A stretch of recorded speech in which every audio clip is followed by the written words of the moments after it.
Oi, sejam todos bem-vindos ao canal Amor, Luz e Espiritualidade. Eu sou Lúcia Diniz e continuo com os vídeos sobre a Quaresma. Hoje eu vou falar para vocês sobre a Vigília Pascal. Eu fiz um resumo sobre cada dia, né? Eu falei um pouquinho da Sexta-feira Santa, um pouquinho da Quinta-feira Santa, na verdade, quinta-feira, sexta-feira, sábado. E eu tô fazendo esse resuminho agora da Vigília Pascal. Vamos saber o que é certinho? Fica no Sábado Santo à noite. A importância da Vigília Pascal.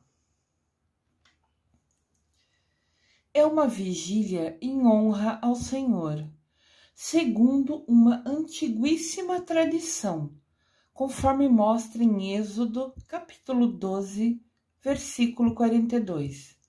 De maneira que os fiéis, seguindo o Evangelho, conforme destaca em Lucas, capítulo 12, versículo 35, tenham acesas as lâmpadas, né? No Evangelho fala sobre lâmpada, que todo fiel deve estar atento, esperando o seu Senhor. Aqui, na Vigília Pascal, nós representamos com velas, aguardando nosso Jesus Cristo ressuscitar. Em 1951, o Papa Pio XII mandou voltar a celebrar a Vigília Pascal, como era antes, nas origens, no sábado, sempre véspera do domingo da ressurreição. Sábado Santo, Vigília Pascal. A Vigília Pascal antecede o dia da Páscoa, o domingo da ressurreição de Jesus. A Vigília Pascal é uma fonte da graça de Deus. Lembrando, vigília é a ação de não dormir durante a noite. Normalmente, essa privação de sono consiste num ato voluntário, uma escolha, uma utilização do livre-arbítrio, praticado principalmente na véspera de datas festivas, em especial de cunho religioso, como a Páscoa, por exemplo. Essa explicação eu peguei num dicionário online. Peguei essa explicação num dicionário online. Então, vigília é você escolher deixar de dormir para ficar meditando, orando, rezando. E inclusive no dicionário cita, né, como a Páscoa, um evento que ocorre essa vigília, exatamente falando da Vigília Pascal. A Vigília Pascal faz parte do Tríduo Pascal, que começa com a Quinta-feira Santa na missa de lava-pés. Essa missa foi quando Jesus instituiu a Eucaristia, né? Também foi a missa da última ceia e também ali instituiu o sacerdócio, a ordem, né? O sacramento da ordem. Quando quem decide seguir os caminhos de Jesus, sendo padre, né? Recebe a bênção, o sacramento para essa missão. Então, nessa missa, que foi lava-pés e a última ceia, que é o primeiro dia do Tríduo Pascal, foi quando Jesus instituiu a Eucaristia e o sacerdócio, e recomendou: fazer isso em memória de mim, conforme cita, né, Lucas, capítulo 22, versículo 19. A Vigília Pascal encerra o Tríduo Pascal, os 3 dias mais importantes do período da Quaresma. Aqui tem um mural, né? Que são aqueles vitrais que tem algumas janelas de igreja. A primeira do lado esquerdo mostra a última ceia. No centro mostra a Sexta-feira Santa, que foi o dia da crucificação de Jesus. E do lado direito aqui mostra a imagem do Círio Pascal, que faz parte da Vigília Pascal que eu tô falando nesse vídeo. Mas eu farei um vídeo especial sobre o Círio Pascal, sobre alguns detalhes do que é colocado nele, como ele é feito, algumas coisinhas mais específicas eu vou falar num próximo vídeo. Mas aqui hoje eu vou falar um pouquinho do Círio Pascal também, que faz parte da celebração da Vigília Pascal. A Vigília Pascal é a maior solenidade do calendário cristão. É uma missa super especial e também é a celebração mais longa da igreja. Ela leva mais ou menos 3 horas de duração. A missa, a celebração da Vigília Pascal é bastante longa. É o ritual maior que a gente tem dentro da igreja e leva mais ou menos 3 horas de missa. Sempre começando após as 18 horas, no Sábado Santo, que é a véspera da ressurreição, é celebrada a Vigília Pascal, ocasião em que os fiéis cristãos se reúnem em constantes orações.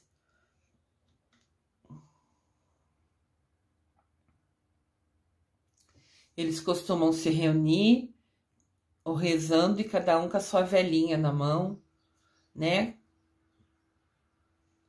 Registrando aqui, como se fosse a sua luz, né? A luz da gente. Cada pessoa tem uma velinha, cada uma é uma luz. Jesus permanece no sepulcro, né? Ele foi crucificado ontem, sexta-feira santa, hoje é sábado. Na Vigília Pascal, os fiéis ainda estão à espera, na esperança da ressurreição de Jesus. Nós estamos confiantes esperando. Olha aqui, tem uma imagem da igreja, de uma igreja, né? Onde você pode ver a igreja lotada, as luzes estão mais apagadas, né? Porque Jesus tá nas trevas, tá morto, ainda tá no sepulcro. Então a gente faz como se estivesse na escuridão. Cada um tem sua velinha na mão. Cada um representando a sua luz, né? Cada um de nós somos a luz de Cristo. Mas é uma celebração nesse aspecto de mais meditação, oração. Entramos na igreja, né? Entramos na igreja nesse dia, na vigília, e ouviremos atentamente os relatos da Bíblia, que descrevem a obra salvadora de Deus nos tempos passados. Durante a atividade, o celebrante abençoa o fogo, símbolo do esplendor de Cristo ressuscitado, que começa a dissipar as trevas do pecado e da morte. Jesus vai superando tudo isso. Aqui mostra o padre fazendo uma fogueirinha. No fogo novo tem que ser criado uma fogueira. Tem lugares que é possível fazer uma fogueira grande, então é feito do lado de fora da igreja, na frente, se tem algum terreno, algum espaço lá na frente. Mas igrejas menores, que não tem espaço para fazer uma fogueira, faz-se assim, como se fosse num tambor, alguma coisa. O que precisa é que esse fogo nasça sozinho, né? Que ele seja gerado para a partir daí acender o fogo novo. Então aqui deve ser uma igreja menor, o padre fez em cima de, como se fosse uma base, um barril, né? Uma base que tem um metal ali, como se fosse o local específico para ele criar o fogo. Tem que ser feito um fogo novo, tem que ser gerado um fogo nesse momento, no início da missa, da Vigília Pascal. Então, de repente, as luzes da igreja são acesas e é cantado glória jubiloso, com o qual celebramos o momento da ressurreição de Jesus Cristo. Jesus Cristo vive. A vigília é uma celebração como se fosse da hora que Jesus ressuscita. Nós meditando, rezando, esperando por ele que ainda está enterrado e de repente ele ressuscita. É um ritual mostrando como se fosse esse passo a passo. Na alegria da ressurreição, celebramos então os sacramentos do batismo, da confirmação, que é o crisma, né? E da Eucaristia. Como igreja, como povo de Deus, cantamos o Aleluia pela primeira vez em longos 40 dias. Durante a Quaresma, nós nunca cantamos o canto Aleluia, porque ele é um canto de alegria. E na Quaresma nós estamos meditando, interiorizando, fazendo penitência, indo para o deserto com Jesus, seguindo os passo a passos de tudo que ele passou, que ele vivenciou. Então é um momento de meditação, de interiorização. Então por 40 dias nunca se canta na igreja o canto Aleluia. A Quaresma representa um período de introspecção e tristeza. Então nunca se canta o Aleluia, que é um canto que representa festa e alegria. Mas na Vigília Pascal, depois de 40 dias, nós cantamos o Aleluia com muita alegria, agradecendo que Jesus ressuscitou. Eu falei de uma forma geral, agora eu vou entrar em alguns mais detalhes específicos da Vigília Pascal para a gente entender, né? Eu dei uma visão completa, agora eu vou narrar alguns fatos importantes. Quais são as 4 partes da Vigília Pascal? A Vigília Pascal tem 4 partes fundamentais, que são a liturgia da luz. Na Vigília Pascal, acende-se uma fogueira ou num barrilzinho, como naquela imagem que a gente viu anterior, né? Se é uma igreja que não tem um espaço do lado de fora. Aqui a gente vê que é uma igreja grande, né?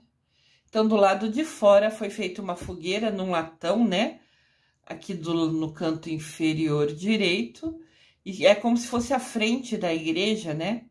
Tem os padres e os bispos, os padres e os religiosos ali que ajudam a comunidade. Às vezes algum estagiário, algum aprendiz de padre que está estudando vem ajudar. Porque esse ritual é muito longo, muito cansativo, então às vezes tem sempre um apoio. Fora os ministros, que são pessoas simples da comunidade, que fizeram curso e se tornaram, né, com conhecimento e habilidade para ajudar o padre nessa missa tão importante. Então, se abençoa o fogo e depois se acende o círio pascal. Círio pascal é essa vela longa, comprida, que a gente vê aqui na imagem. Ela tem todo um significado, mas ela é acesa no fogo que foi criado lá fora. Então, às vezes levam um círio lá fora na fogueira, às vezes pegam uma vela menor para acender lá fora e trazer para depois acender o círio. Círio é essa vela longa, né, comprida, que está na mão desse bispo. Farei um vídeo depois explicando mais detalhes sobre o círio pascal. De novo, aqui tem a imagem de um círio, né? Vocês podem ver na imagem ao fundo que é uma pintura na parede, onde o círio foi colocado.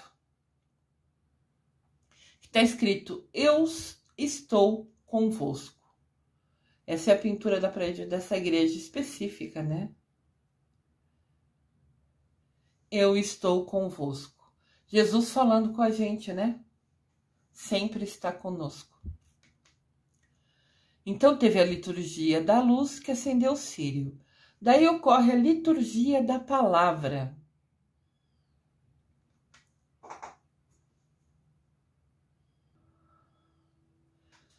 A liturgia da palavra tem 7 leituras do Antigo Testamento. Por isso que a missa leva mais de 3 horas. Tem muitas coisas para acontecer nessa missa. Muitas coisas importantes, muitos rituais necessários nesse momento, né, de Jesus ressuscitando. Então tem 7 leituras do Antigo Testamento, que falam as histórias do povo de Deus, né? Eu já comentei em vídeos anteriores, o Antigo Testamento fala do povo de Deus. O Novo Testamento se inicia a partir do nascimento de Jesus. Então, na Vigília Pascal, primeiro a gente lê 7 leituras do Antigo Testamento. lê com calma, são vários versículos, cada uma das leituras, e recordamos as maravilhas que Deus fez na história da salvação, do povo dele, né? Fala muito do povo lá de Abraão e de Moisés. Tem muita leitura importante do povo de Deus. E depois ainda se lê 2 leituras do Novo Testamento, 2 leituras narradas depois que Jesus nasceu, anunciando sobre a ressurreição de Jesus. E todos ficamos em oração, ouvindo as orações. As leituras, né? São 7 leituras do Antigo Testamento, 2 leituras do Novo Testamento. Então, vai-se quase 1 hora da missa em que a gente acompanha essas leituras com total atenção. Em seguida, a igreja medita sobre as maravilhas que o Senhor fez por seu povo. Desde o Antigo Testamento, ouvimos atentamente as leituras e os salmos, e fazendo memória do povo de Deus. Então, a gente ouve 7 leituras do Antigo Testamento, 2 leituras do Novo Testamento, ouve-se o salmo, e depois tem o sermão, o padre explicando para a gente sobre tudo isso, sobre as importâncias, sobre cada detalhe, onde Deus manifestou-se, em cada detalhe pequeno que ajudou o povo, foi Deus se manifestando. E no Novo Testamento, né, tudo que a gente aprendeu com o nosso Jesus Cristo, relembrando, fazendo memória. Daí tem a terceira parte, que é a liturgia do batismo, ainda dentro da vigília pascal. Na liturgia batismal, faz-se a bênção da fonte de batismal. É o local onde batiza, né? Às vezes é uma pia grande, né? E às vezes é uma cuia pequena, né? Metade de uma bacia, assim. Mas assim, em madeira, às vezes. Em um material simples, não precisa ser chique. Depende muito de como é a igreja, se a igreja tem dinheiro ou não. A sua pia batismal vai ser mais simples ou vai ser mais chique, mais requintada. Mas indiferente disso, o que importa é a função dela, né? Batizar. E também fazemos na liturgia batismal a renovação das promessas do batismo. A renovação das promessas batismais, né, ocorre dentro dessa missa e é feita assim. O padre fala, vamos fazer agora a renovação das promessas batismais. Quem ainda não fez a primeira comunhão não precisa responder. Perdão, quem ainda não foi batizado. Às vezes tem algumas pessoas que não foram batizadas de criança, como normalmente ocorre, quando daí os padrinhos têm a responsabilidade de, na ausência do pai, guiar a criança pelos caminhos de Jesus, né? Os padrinhos no batismo são para isso. Os padrinhos assumem a responsabilidade que, se os pais não guiarem o filho pelos caminhos de Jesus, os padrinhos o farão. Então, se tiver alguém que ainda não foi batizado, não responde. Daí o padre começa a falar. Para viver na liberdade dos filhos de Deus, vocês renunciam ao pecado? Todo mundo que está na igreja batizado responde, renuncio. Daí o padre pergunta, para viver como irmãos e irmãs, vocês renunciam a tudo que possa desunir, para que o pecado não domine sobre vocês? Todo mundo da igreja, renuncio.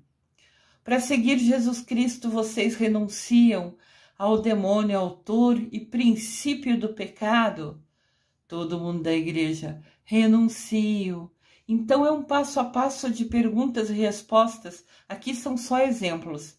Tem outras perguntas que são feitas também. Sempre o padre ou o dirigente da celebrante pergunta e o povo responde. Cada uma das perguntas. Isso aqui são só exemplos, entendeu? Essas 3 fazem parte de fato das promessas batismais, mas tem outras mais perguntas. Eu só quis trazer um exemplo para vocês terem uma ideia de como é.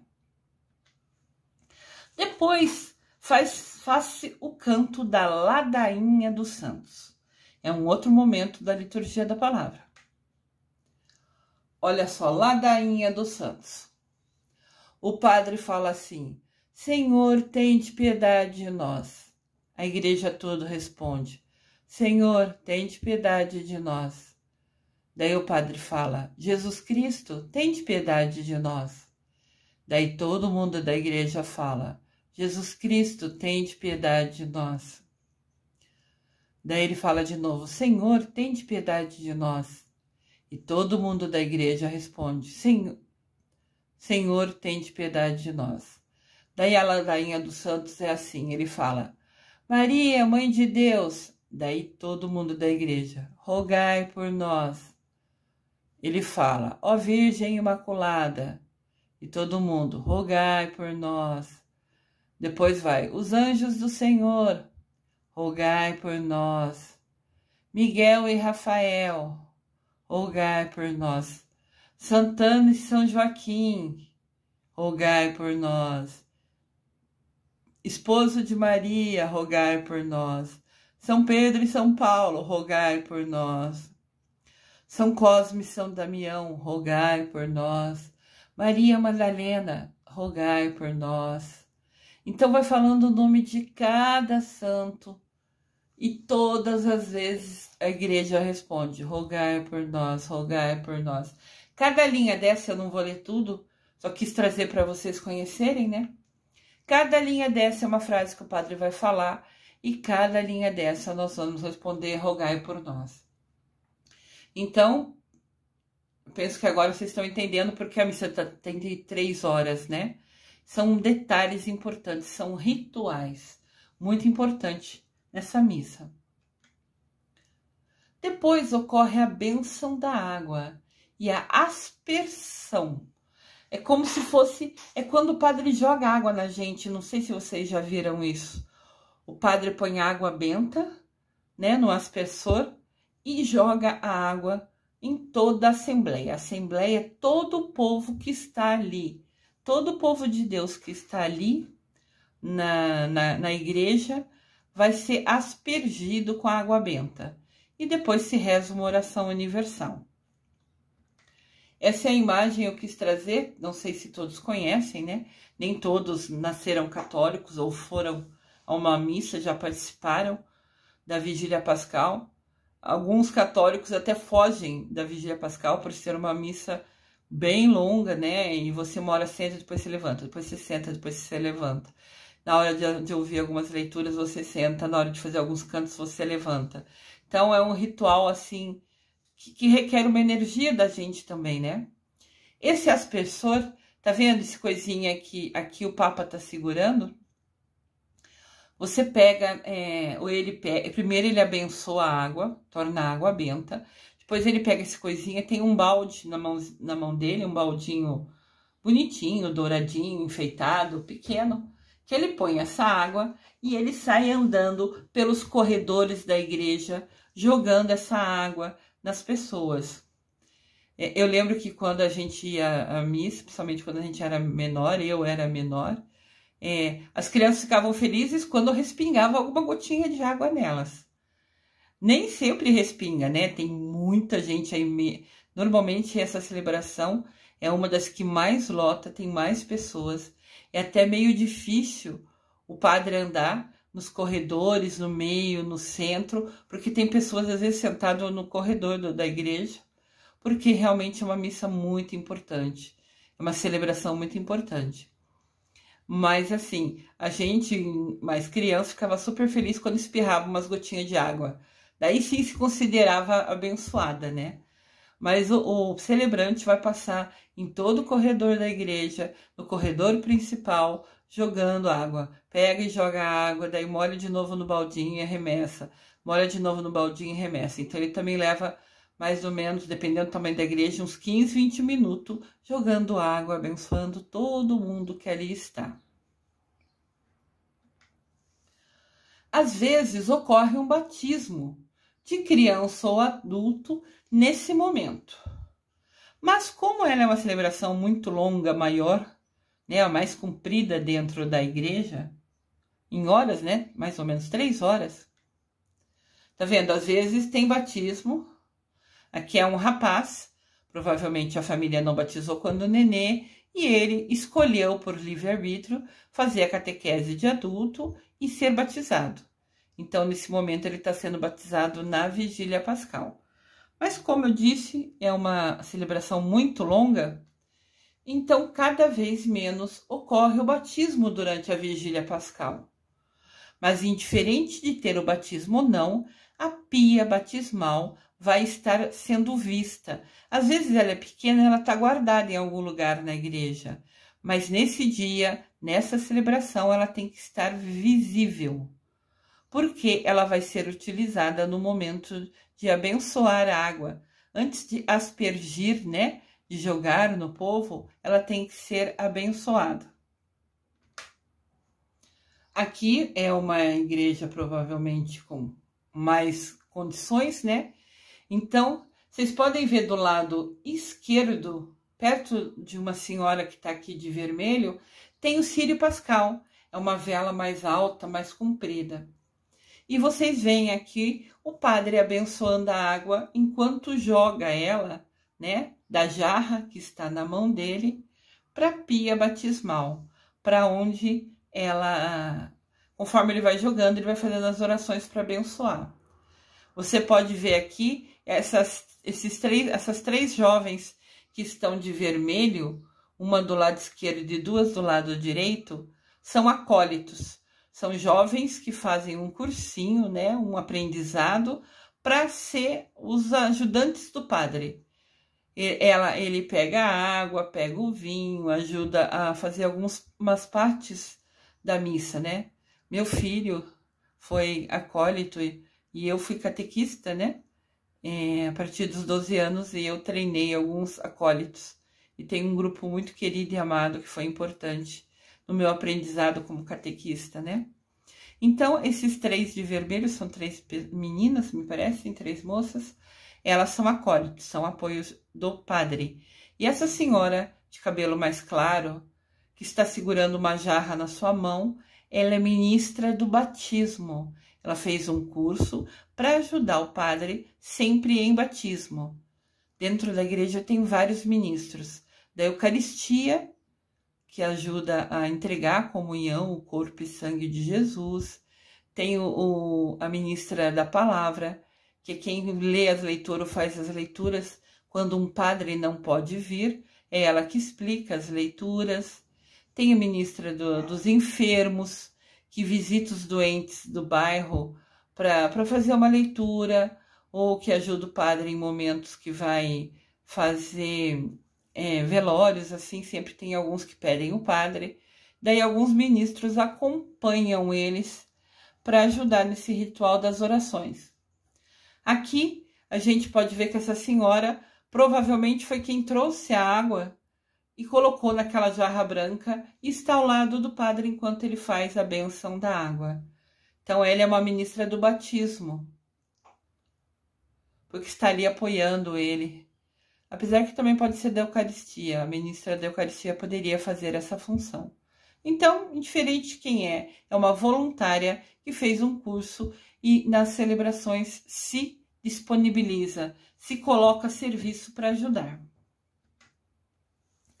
E tem a liturgia da Eucaristia, onde ocorre, né, a celebração da Ceia do Senhor, onde o padre consagra e, né, reparte, compartilha o corpo de Deus, né, a hóstia consagrada.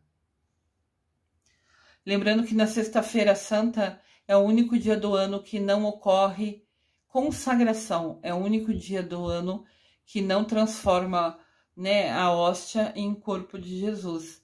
Então, no sábado é a primeira vez que tem a consagração, na Vigília Pascal, é a primeira vez que tem consagração desde a última ceia. Então, é um momento de comemoração, de celebração. Você ter a bênção, você se sentir digna de merecer o corpo de Cristo, de comungar, é sempre muito importante.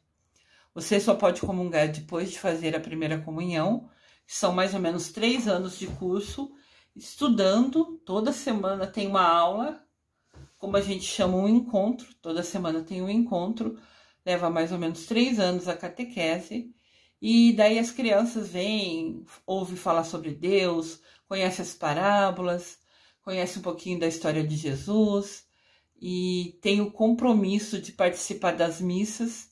Para você fazer a primeira comunhão, você também tem o compromisso de ir às missas. Você tem a responsabilidade de ir ao encontro, conversar e aprender com a sua catequista, e depois você tem o compromisso de ir à missa no dia e na hora que é na sua igreja.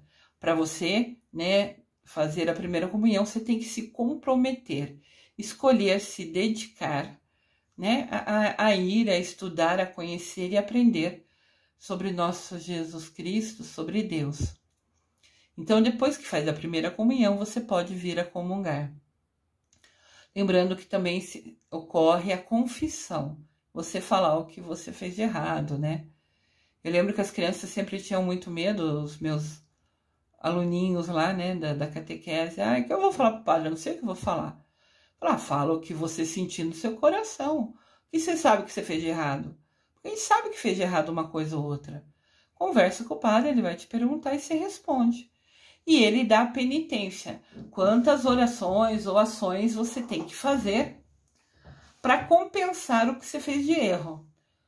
Para as crianças, às vezes, o padre pedia alguma ação.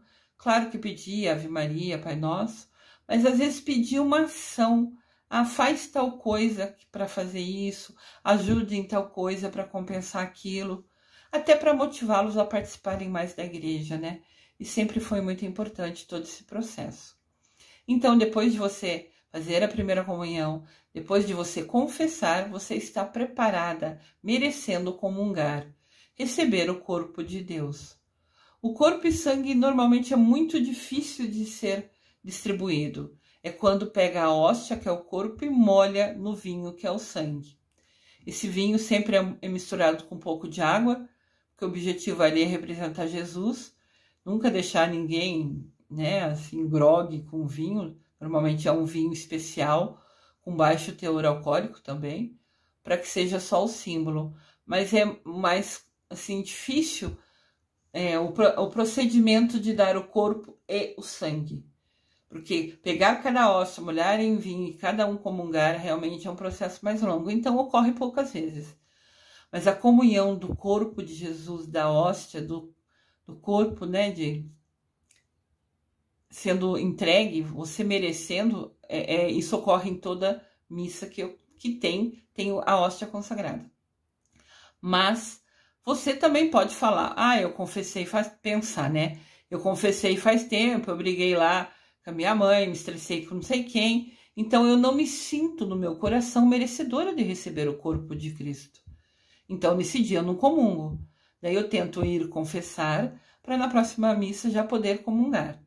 Então, você ir à missa é um compromisso. Você receber o corpo de Cristo, a hóstia consagrada, você se sentir merecedora de ir na fila para comungar, é um livre-arbítrio seu. Mas tem que entender, né? É um merecimento. Seu coração está falando que você merece receber o corpo de Jesus? Se sim, você vai para a fila. Se não, você não vai. Tudo é escolha, né? O importante é essa reflexão. Eu estou com o coração bom? Quanta discussão, briga e problema teve? Como eu reagi a eles? Eu mereço receber o corpo de Cristo nesse momento ou não? Essa reflexão é necessária a cada missa.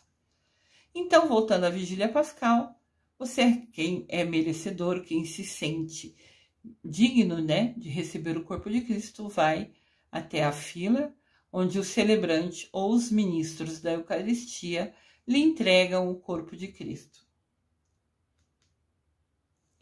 Aqui eu coloquei como se fosse um resuminho do que é a Vigília Pascal.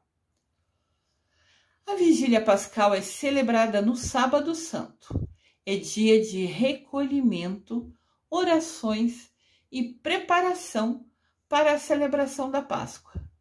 Os ritos da Vigília Pascal são a bênção do fogo, onde as velas acesas significam que estamos vigilantes à espera de Jesus, que é a luz do mundo.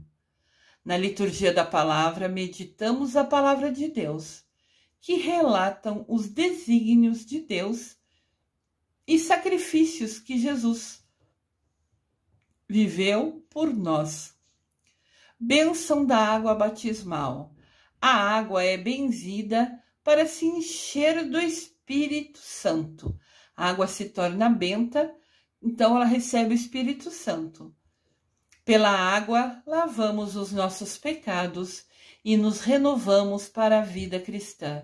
Então, a Vigília Pascal é todo um passo a passo com relação a gente se renovando para poder no domingo festejar, né? Estar em paz, estar bem com a sua alma, né? Conectada com Deus, com Mamãe Maria, próximo a eles, porque fez toda essa renovação, todas essas orações na véspera da ressurreição de Jesus.